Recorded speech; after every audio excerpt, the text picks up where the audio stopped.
NCERT से class 10 का science से जैव परिक्रम ऑब्जेक्टिव में। चलिए आपका आरआरसी एग्जाम की बहुत ही ज़्यादा इंपॉर्टेंट है ये प्रश्न, ठीक है। आरआरसी एग्जाम की टोटल प्रश्न यहाँ से बन रहा है आपका। रक्त का थक्का बनाने में कौन सा सहायक होता है? तो रक्त बिंबाणु यानी कि विटामिन के, ये भी पूछ सकता है विटामिन का नाम, और ये भी पूछ सकता है रक्त बिंबाणु हो जाएगा आपका, ठीक है। देखिए 2 नंबर क्या है, पाचन क्रिया पूर्ण होती है कहाँ पे? तो छोटी आंत में। पाचन क्रिया पूर्ण होती है छोटी आंत में। छोटी आंत की दीवार में पाई जाने वाली ग्रंथियों के स्राव को क्या कहते हैं? तो क्या कहते हैं उसे? आंतरस और सक्कस एंटीरिक्स, ठीक है। ये दोनों होते हैं, ठीक है। ऑप्शन नंबर डी हो जाएगा इसका आंसर, डी हो जाएगा आंसर। आगे देखिएगा, एक वयस्क मनुष्य के कितने दांत होते हैं?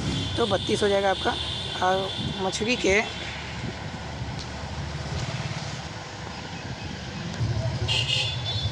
एक वयस्क मनुष्य के कितने दांत होते हैं? एक वयस्क मनुष्य के 32 दांत होते हैं। चलिए अगर देखिए, मछली के हृदय में कोष्ठों की संख्या कितनी होती है? 2 होती हैं। मछली के हृदय में 2 कोष्ठ होते हैं। ऑप्शन नंबर ए हो जाएगा। स्वाद क्रिया पाई जाती है जीव के ऊपरी सतह पर पाई जाती है। आमाशय के अग्रभाग को क्या कहते हैं? तो कार्डियक कहते हैं। आमाशय के जो अग्रभाग होते हैं ना हम लोग का आमाशय का, तो उसको क्या कहते हैं? कार्डियक कहते हैं। 8 नंबर देखिए, मुख्य गुहा का पिछला भाग क्या कहलाता है? तो मुख्य गुहा का पिछला भाग कहलाता है ग्रासनगी कहा जाता है।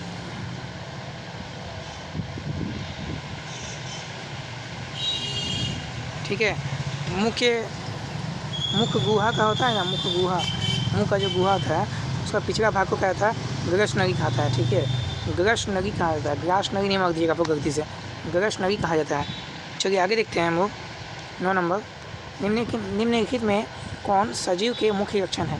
तो श्वसन। सजीव क्या करता है? सजीव सांस लेता है, और स्थानांतर तो नहीं होगा, प्रकाश संश्लेषण तो नहीं होगा, इनमें सभी तो नहीं होगा, श्वसन होता है। सजीव क्या करता है? श्वसन लेता है। हम लोग क्या कहते हैं? इंसान क्या कहता है? आदमी, मनुष्य क्या कहता है? श्वसन लेता है। चलिए आगे देखते हैं। छोटी आंत एवं बड़ी आंत को के जोड़ पर पाई जाने वाली एक छोटी नगीनुमा रचना को क्या कहते हैं? तो सीकम कहते हैं। इसे सीकम। छोटी आंत होता है ना जो, और बड़ी आंत का जोड़ होता है जो, दोनों जहाँ आपस में मिलते हैं उसमें पाई जाने वाली एक जो छोटी नगीनुमा का रचना होता है ना, वहाँ पे छोटा नगी निकला हुआ रहता है, तो उसको क्या कहते हैं हम लोग? सीकम कहते हैं। सीकम कहते हैं। ऑप्शन नंबर ये हो जाएगा, ठीक है। छोटी आंत में भोजन के पाचन में, छोटी आंत है ना जो, उसका भोजन के पाचन में निम्नलिखित में से किस रस की भूमिका होती है? तो इसमें से सभी, पीत रस, अग्नाशय रस, आंत रस, तीनों पाया जाता है। छोटी आंत में भोजन के पाचन में निम्नलिखित में कौन सा रस पाया जाता है? पीत रस और अग्नाशय रस, आंत रस, तीनों पाया जाता है। डी, इनमें से सभी हो जाएगा आपका आंसर, डी नंबर हो जाएगा, ठीक है। अगला देखिए आपका, आमाशय में अधपचे भोजन के रई की तरह के स्वरूप को क्या कहते हैं? तो उसको काइम कहते हैं। काइम, काई की तरह जम जाता है, वही अधपचा जो जगह होता है, भोजन जो होता है, जो भोजन नहीं पचता है वो जमा हो जाता है एक जगह, जिसको हम लोग काइम कहते हैं। काई से याद रख सकते हैं आपको, काइम, काई याद रखिएगा तो काइम आपका ऑप्शन ठीक मिल जाएगा, ठीक है। अगला देखिए, निम्नलिखित में से कौन एमिनो अम्ल के विखंडन से बनता है? एमिनो अम्ल जो होता है हम लोग का शरीर में जो पाया जाता है ग्रासनगी पास, तो एमिनो अम्ल का विखंडन से क्या बनता है? तो अमोनिया बनता है। अमोनिया बनता है, यह देखिएगा। अगला प्रश्न देखिएगा, स्वपोषी पोषण के लिए क्या आवश्यक है? स्वपोषी किसे कहते हैं? जो स्वयं अपना पोषण करते हैं, ठीक है। अपना पोषण स्वयं करते हैं, यानी कि क्या हो जाएगा पोषण में? पेड़ पौधे ये सब हो जाएंगे स्वयं पोषी, ठीक है। तो इसका क्या हो जाएगा? ये इसके लिए क्या आवश्यक है? क्लोरोफिल आवश्यक है पेड़ पौधों के लिए, सूर्य का प्रकाश भी आवश्यक है, और जल एवं कार्बन डाइऑक्साइड अति आवश्यक है। अब एक बात और बताइएगा आपको कि पौधे में जो जल ले जाता है, जल का संवहन करता है, उसको क्या बोलते हैं?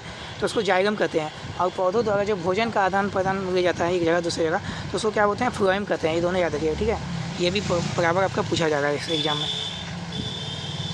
चाय का अवशोषण होता है इलियम द्वारा। चाय का अवशोषण किसके द्वारा होता है? तो इलियम में होता है। इलियम में होता है। कौन सी जगह? इलियम में। मनुष्य के आहार नली की कौन सी रचना अवशेषी अंग द्वारा होती है? तो अपेंडिक्स। अवशेषी अंग का अपेंडिक्स में होता है, जमा होता है जाके, अपेंडिक्स कहा जाता है, ठीक है। आगे देखिएगा, दांत जो है, दांत अस्थि क्षय कारण है। दांत का क्या? असली कारण का क्या है, इसका मीठा चीज़ खाना से होता है, बैक्टीरिया द्वारा अम्ल निर्माण करने से होता है। सही है। आपका दांत कब खराब होने लगता है, पीएच मान दांत का कब हो जाता है कितना कि आपका दांत खराब होने लगता है। तो आपका पीएच मान अगर 5.5 से कम हो जाता है, 5.5 से अगर पीएच मान कम होता है तो आपका दांत खराब होना स्टार्ट हो जाता है, दांत खराब होना स्टार्ट हो जाता है। इसे 5.5 से पीएच मान दांत का कम नहीं होना चाहिए। सही का, ठीक है। चलिए आगे देखते हैं।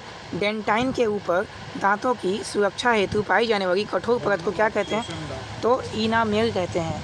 इनामेल कहते हैं जो डेंटाइन के ऊपर दांतों की सुरक्षा करता है। दांतों का ऊपर हमका एक परत रहता है जो हमका दांतों की रक्षा करता है, उसको इनामेल कहते हैं, इनामेल। ठीक है। देखिएगा हम अगर रात में सो के उठते हैं सुबह तो दांतों से एक निकलता है वाइट जैसा, तो उसी को बोलते हैं इनामेल। वो रात में ज़्यादातर सोने के बाद मुंह बंद रहता है तो इसके कारण वो छूटता है थोड़ा, जिसके कारण हमका वो निकलता है, तो उसको इनामेल कहते हैं। वो दांत का हमका सुरक्षा करता है। ठीक है। पैरामीशियम, पैरामीशियम में भोजन का अंतर्ग्रहण होता है। पैरामीशियम में भोजन का अंतर्ग्रहण होता है किसके द्वारा, कोशिका मुख द्वारा, कोशिका मुख द्वारा होता है। अब अगर देखिएगा प्रकाश संश्लेषी इकाई किसकी है, तो क्लोरोफिल का इकाई है, जैसा आपको पता है, बहुत प्रीवियस का प्रश्न है यह। प्रकाश संश्लेषण प्रक्रिया का मुख्य उत्पाद क्या है, प्रकाश संश्लेषण ऑक्सीजन है। ऑक्सीजन नहीं रहेगा तो होगा ही नहीं, कार्बन डाइऑक्साइड से नहीं कर पाएगा फिर। ठीक है। आगे देखिए, पैरामीशियम में पाई जाने वाली पोषण विधि को क्या कहते हैं, तो प्राणी सम कहते हैं। अगला, निम्नलिखित में से किसे प्रकाश संश्लेषी अंगक कहते हैं, तो हरित रवक को कहते हैं। ठीक है। प्रकाश संश्लेषी अंगक, प्रकाश का संश्लेषण करता है वो। आगे देखिए, निम्नलिखित में से जठर ग्रंथि में कौन सी कोशिका हाइड्रोक्लोरिक अम्ल का स्राव करती है। हाइड्रोक्लोरिक अम्ल किसे कहते हैं आपको बताइएगा इसका रासायनिक नाम, तो इसको बोलते हैं HCl। HCl से सूचित करते हैं। ठीक है, याद रखिएगा। और भोजन को पचाने में भी इसका बहुत काम है। तो कोशिका हाइड्रोक्लोरिक अम्ल का स्राव करती है कौन, तो भीतीय कोशिका। भीतीय कोशिका जो होती है, जिसको जठर कोशिका की कोशिका हाइड्रोक्लोरिक अम्ल का स्राव करती है। मनुष्य के मुख गुहा में कितने जोड़े लाल ग्रंथि पाई जाती है, तो 3 जोड़ा, 3 जोड़ा पाया जाता है। याद रखिएगा। कौन सा रचना द्वारा अमीबा में भोजन का अंतर्ग्रहण होता है, तो कूटपाद द्वारा होता है। पेप्टोन पेप्टाइड्स को निम्नलिखित में से किस रूप में तोड़ता है। पेप्टोन जो है पेप्टाइड्स को किस रूप में तोड़ता है, तो यह एमिनो अम्ल के रूप में तोड़ता है। एमिनो अम्ल का आपका सूत्र क्या है, आपको कमेंट करके बताइएगा। एमिनो अम्ल का सूत्र क्या है, रासायनिक नाम क्या है, कमेंट पर बताइएगा। ठीक है। कोशिका के किस भाग में सजीवों के सारे गुण विद्यमान हैं, तो जीव द्रव में। कोशिका का जीव द्रव जो है ना भाग, उसमें सारे गुण विद्यमान रहते हैं। चलिए देखते हैं अगला प्रश्न आपका 29 नंबर। निम्नलिखित में से किस छिद्र द्वारा ग्रास नली से जुड़ी होती है। निम्नलिखित में से किस छिद्र द्वारा ग्रास नली से जुड़ी होती है। ग्रसनी मैंने बताया था आपको कुछ देर पहले ही, ग्रसनी किसे कहते हैं, तो आपको कमेंट कीजिएगा। कुछ देर पहले मैंने बताया ग्रसनी जो भोजन का किया जाता है, ग्रसनी ग्रास नली से जुड़ी होती है किसके द्वारा, तो निगर द्वारा जुड़ी होती है, जो कि आपका गले पर रहता है, गले के बीच में। ठीक है। अमीबा का मुख्य भोजन क्या है, अमीबा का मुख्य भोजन क्या हो जाएगा, तो शैवाल का टुकड़ा हो जाएगा। डाइटम एवं कोशिकीय जीव हो जाएगा, ये भी बैक्टीरिया भी हो जाएगा अमीबा का मुख्य भोजन। ठीक है। ये सभी खाता है अमीबा, तो इनमें से सभी आपका आंसर हो जाएगा। अगला देखिए, ग्रहणी भाग क्या है। ग्रहणी किसका भाग है, तो ग्रहणी छोटी आंत का भाग है। छोटी आंत का भाग है ग्रहणी। और हम लोग का खाना भी जो पचता है ना जाके छोटी आंत में ही पचता है, याद रखिएगा। छोटी आंत में ही खाना पचता है हम लोग जाके, सर बंधु देगा, छोटी आंत में पचता है। नाम देंगे वह विधि जिसमें जीव पोषक तत्वों को ग्रहण कर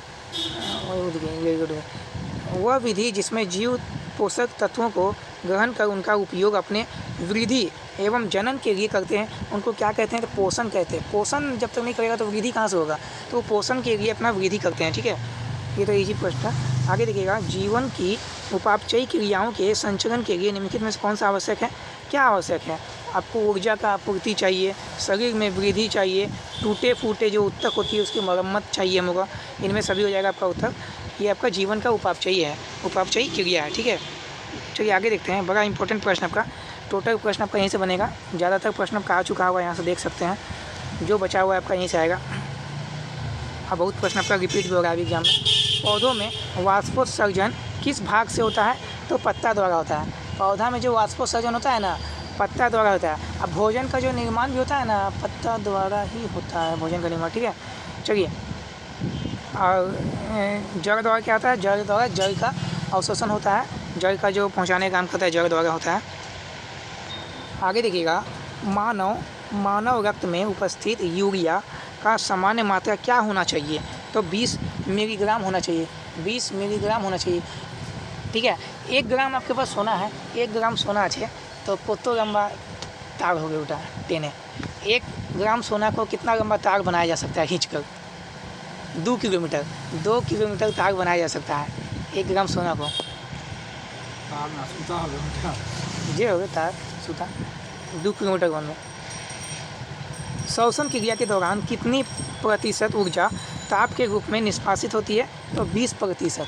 20% हम लोग का जो होता है ना, हम लोग सांस जो लेते हैं ना, उसके दौरान 20% हम लोग का ऊर्जा जो होता है ना निकल जाता है शरीर से सांस लेने में। 20% ऊर्जा हम लोग का सांस लेने में निकल जाता है। इसलिए देखिएगा, आपको जो पहाड़ों में चढ़ते हैं ऊपर, वहाँ का वायु दाब घट जाता है, ऑक्सीजन का मात्रा कम हो जाता है, तो उनका एनर्जी भी घट जाता है, क्योंकि सांस ज़्यादा लेते हैं लोग वहाँ पे, ऑक्सीजन का मात्रा कम रहता है, सांस ज़्यादा मात्रा में लेते हैं, लेने की कोशिश करते हैं, तो आपका शरीर का एनर्जी भी बहुत ज़्यादा स्पीड से घटता है, ठीक है, और जल्दी थक जाते हैं लोग थोड़ा। आगे देखिएगा, मनुष्य में वृक्क एक तंत्र का भाग है जो संबंधित है किससे? तो उत्सर्जन से संबंधित है, ठीक है। अगला प्रश्न आपका, पौधों के वायवीय भागों से जल के निष्कर्ष की क्रिया कहलाती है वाष्पोत्सर्जन। वाष्पोत्सर्जन कहलाती है। चलिए, चैनल पे नए हैं तो चैनल को सब्सक्राइब कर लीजिएगा, आपको पूरा डिटेल से पढ़ाया जा रहा है, टोटल ऑप्शन को आपको क्लियर कर रहे हैं। वह प्रक्रम जिनके द्वारा शरीर में ऊर्जा का उत्पादन होता है क्या कहलाता है? श्वसन कहलाता है। ऊर्जा का उत्पादन कहाँ से होगा? तो श्वसन के द्वारा होगा, ठीक है। कौन सी क्रिया सभी जीवों के लिए अनिवार्य है? सभी जीवों के लिए अनिवार्य कौन सी क्रिया? श्वसन। सभी जीवों के लिए श्वसन आवश्यक है, चाहे पेड़ हो, चाहे पौधे हैं, चाहे जीव हो, चाहे जंतु हो, चाहे मनुष्य हो, सभी के लिए श्वसन अति आवश्यक है, ठीक है। आगे देखिएगा, मैग्नीशियम किस में पाया जाता है? आपको बताइए, इसका आंसर आपको कमेंट पे कीजिए, मैग्नीशियम किस में पाया जाता है? तो चलिए बता देते हैं, इसका आंसर क्या होगा?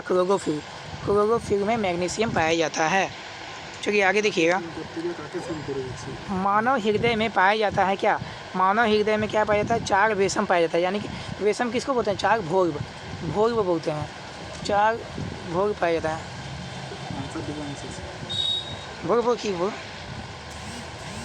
भोग पाउस कर इसकी बोलते हैं, 4 भोग पाए गए।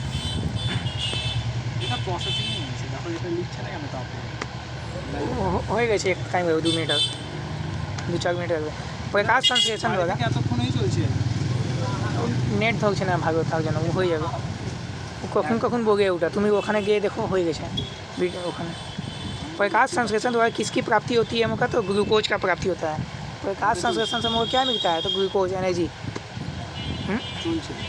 हाँ, वो तो हो गए ওখানে শুরু বলছে ওখানে तो यूट्यूब। कोशिका झिल्ली किस प्रकार की झिल्ली है? कोशिका झिल्ली अर्ध पारगम्य झिल्ली है, अर्ध पारगम्य झिल्ली कहते हैं कोशिका झिल्ली।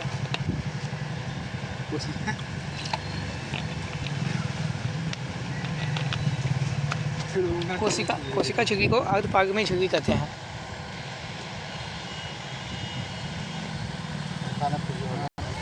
दही के जमने में निम्नलिखित में से कौन सी क्रिया होती है? किण्वन। ओ आज की वीडियो कर दीजिए, फेस दीजिए कि 5 लगी दीवागे लिखे। दही के जमने में निम्नलिखित में से किसकी? किण्वन। ओ বই দেখে কিণ্বন বই দেখে সেট প্রশ্ন তৈরি করেছি লিখে, ओ পড়ে পড়ে বলছিলাম। मानव हृदय में पाए जाते हैं। वीडियो आसेगा तो सब्सक्राइब बढ़ेगा तुम्हारे फेस देखবে। 3টা ভিডিও আছে यूट्यूबर ठीक बढ़ावे तुम्हारा। मानव हृदय में पाया जाता है क्या? तो 4 वेशम पाए जाते हैं, ये तो मैंने पढ़ा चुका है पिछले भी। मानव में डायलिसिस थ्योरी क्या किसे कहते हैं? तो नेफ्रॉन को कहते हैं, नेफ्रॉन को कहते हैं डायलिसिस थ्योरी। मत्स्य का मुख्य श्वसन अंग क्या होता है? मत्स्य यानी कि मछली सांस कहाँ से लेता है? माछ मछली सांस लेता है गलफड़ा, यानी कि उसे हम लोग बोलते हैं गिल्स के द्वारा सांस लेता है। हाँ, जो फुलका जाने गिल्स हम तो गलफड़ा हो गए, एखाने गिल्स लिखा है। पौधों में गैसों के निष्कासन की किस क्रिया को उपयोग किया जाता है? तो विसरण। पौधा में जो गैस का निष्कासन होता है ना, तो उस क्रिया को हम कहते हैं विसरण कहते हैं, ठीक है, विसरण कहते हैं। क्लोरोफिल वर्णक का रंग कैसा होता है? तो हरा होता है। क्लोरोफिल पत्तियों में पाया जाता है, हरा होता है। कवक में पोषण की कौन सी विधि है? तो मृतजीवी है। कवक होता है ना, जो कवक क्या होता है? मृतजीवी है वो सब, मृतजीवी है वो सब, ठीक है। रेजिन एवं गोंद कहाँ संचरित होता है? तो पुराने जायगा में होता है। शरीर में भोजन को पचाना किस प्रक्रिया का उदाहरण है? भोजन को पचाना किसका है? तो उपचयन का, उपचयन हो जाएगा। रक्त क्या है? रक्त क्या है? उत्तक है। कैसा उत्तक है यह? रक्त संयोजी उत्तक है पूछेगा, ठीक है। उत्तक दे नहीं तो या संयोजी उत्तक दे, तो दोनों में से आप कुछ भी मांग सकते हैं, ठीक है। निम्नलिखित में से कौन उत्सर्जी अंग है? वृक्क है। रक्षी कोशिकाएं पाई जाती है पत्तियों में, पत्तियों में रक्षी कोशिकाएं पाई जाती है। इथाइल अल्कोहल किस प्रकार के श्वसन में बनता है? तो अवायवीय, अवायवीय श्वसन में इथाइल अल्कोहल बनता है।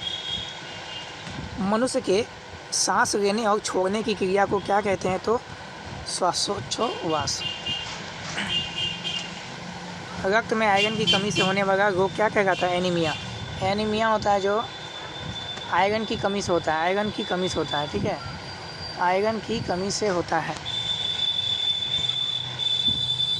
पादी में जाइलम उत्तरदायी है जल का वहन। जाइलम जल के, मैंने पहले भी आपको बता दिया था, अफवाह फल भोजन के लिए। कूटपाद, कूटपाद किस में पाया जाता है? चलिए ये भी मैंने बता चुका है कुछ देर पहले। कूटपाद किस में पाया जाता है? तो अमीबा में पाया जाता है, अमीबा में कूटपाद पाया जाता है। प्रकृति में ऑक्सीजन का संतुलन कैसे बना रहता है? कैसे बना रहता है? तो प्रकाश संश्लेषण, प्रकाश संश्लेषण के द्वारा, पौधे द्वारा ही ऑक्सीजन का। अगर पौधे नहीं रहेंगे ना तो ऑक्सीजन का संतुलन भी बिगड़ जाएगा, ठीक है। इससे हमको ज़्यादा ज़्यादा पौधा लगाना चाहिए। स्टोमाटा पौधे के किस अंग में पाया जाता है? तो पत्तियों में पाया जाता है स्टोमाटा, ठीक है। मानव हृदय का औसत प्रकुंचन दाब है लगभग कितना होता है? तो 100 mmHg। इनमें से कौन प्रकाश संश्लेषी अंग है? तो पत्ती। वाष्पोत्सर्जन कैसी प्रक्रिया है? तो भौतिक प्रक्रिया है। भौतिक और रासायनिक आपको जैसा कि पता होगा, भौतिक जिसका वो पुनः अपना रूप में आ सकता है, और रासायनिक जो अपना पुनः रूप में नहीं आ सकता है, ठीक है। जैसे दूध से दही बनना रासायनिक, वो फिर उसको दूध नहीं बनाया जा सकता है, ठीक है। और मोमबत्ती का जगना क्या हो जाएगा? बताइएगा, आपको कमेंट कीजिएगा, मोमबत्ती का जगना क्या हो जाएगा? भौतिक ना रासायनिक? भौतिक ना रासायनिक हो गया बंगा था।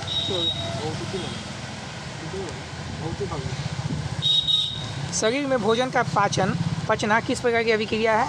तो ऑक्सीकरण अभिक्रिया है। शरीर में भोजन अगर पच जाता है तो इस अभिक्रिया क्या कहते हैं? ऑक्सीकरण हुआ, शरीर में भोजन का ऑक्सीकरण हुआ। स्वयंपोषी पोषण के क्या आवश्यक है? तो क्लोरोफिल आवश्यक है। स्वयंपोषी यानी पौधे, मैंने बताया था, क्लोरोफिल, कार्बन डाइऑक्साइड, सूर्य का प्रकाश, तो तीनों हो जाएगा, ठीक है। ये क्वेश्चन रिपीट हो गया है। आगे देखते हैं, पायरुवेट के विखंडन से यह कार्बन डाइऑक्साइड, जल तथा ऊर्जा देता है। यह क्रिया होती है कैसी? तो माइटोकॉन्ड्रिया में होती है। जठर ग्रंथियाँ कहाँ पाई जाती है? जठर ग्रंथियाँ कहाँ पाई जाती है? तो आमाशय में पाई जाती है। खुला परिसंचरण तंत्र किसमें पाया जाता है? तो कॉकरोच में पाया जाता है। कॉकरोच में खुला परिसंचरण तंत्र पाया जाता है। यानी कि खुला परिसंचरण तंत्र समझ सकते हैं आप कि पूरा बॉडी उसका दिखता है, आपको पूरा बॉडी को देख सकते हैं, कुछ भी पैक नहीं करता। कॉकरोच ढका থাকে ना, बॉडी कोनो पार्ट सब ओपन থাকে, कॉकरोच है, खुला परिसंचरण तो किछु ढुके ना, बॉडी उडी सब पार्ट ओपन। वो तो ऊपरे থাকে ना, नीचे सब खुला है। নিচে না, নিচেও পা দিয়ে থাকে, যে পাটা যে এরকম হয়ে থাকে, এই वो तो থাকে ना ढका। এই পা। हाय, चलिए आगे देखते हैं। ज़्यादा प्रश्न है आपका, 2 प्रश्न है। पौधों में पाया जाने वाला गाढ़ा एवं दुधिया उत्सर्जित तरल पदार्थ को क्या कहते हैं? तो उसको क्या कहते हैं बताइएगा? तो रेटेक्स कहते हैं, रेटेक्स। लास्ट प्रश्न है आपका, चलिए करा देते हैं लास्ट प्रश्न आपका। चैनल पे नए हैं तो चैनल को जरूर सब्सक्राइब कीजिएगा। यूरिया रक्त में कहाँ से, यूरिया जो है आपका, यूरिया रक्त में कहाँ से प्रवेश करता है? तो यकृत से प्रवेश करता है, यकृत से प्रवेश करता है। चलिए सभी को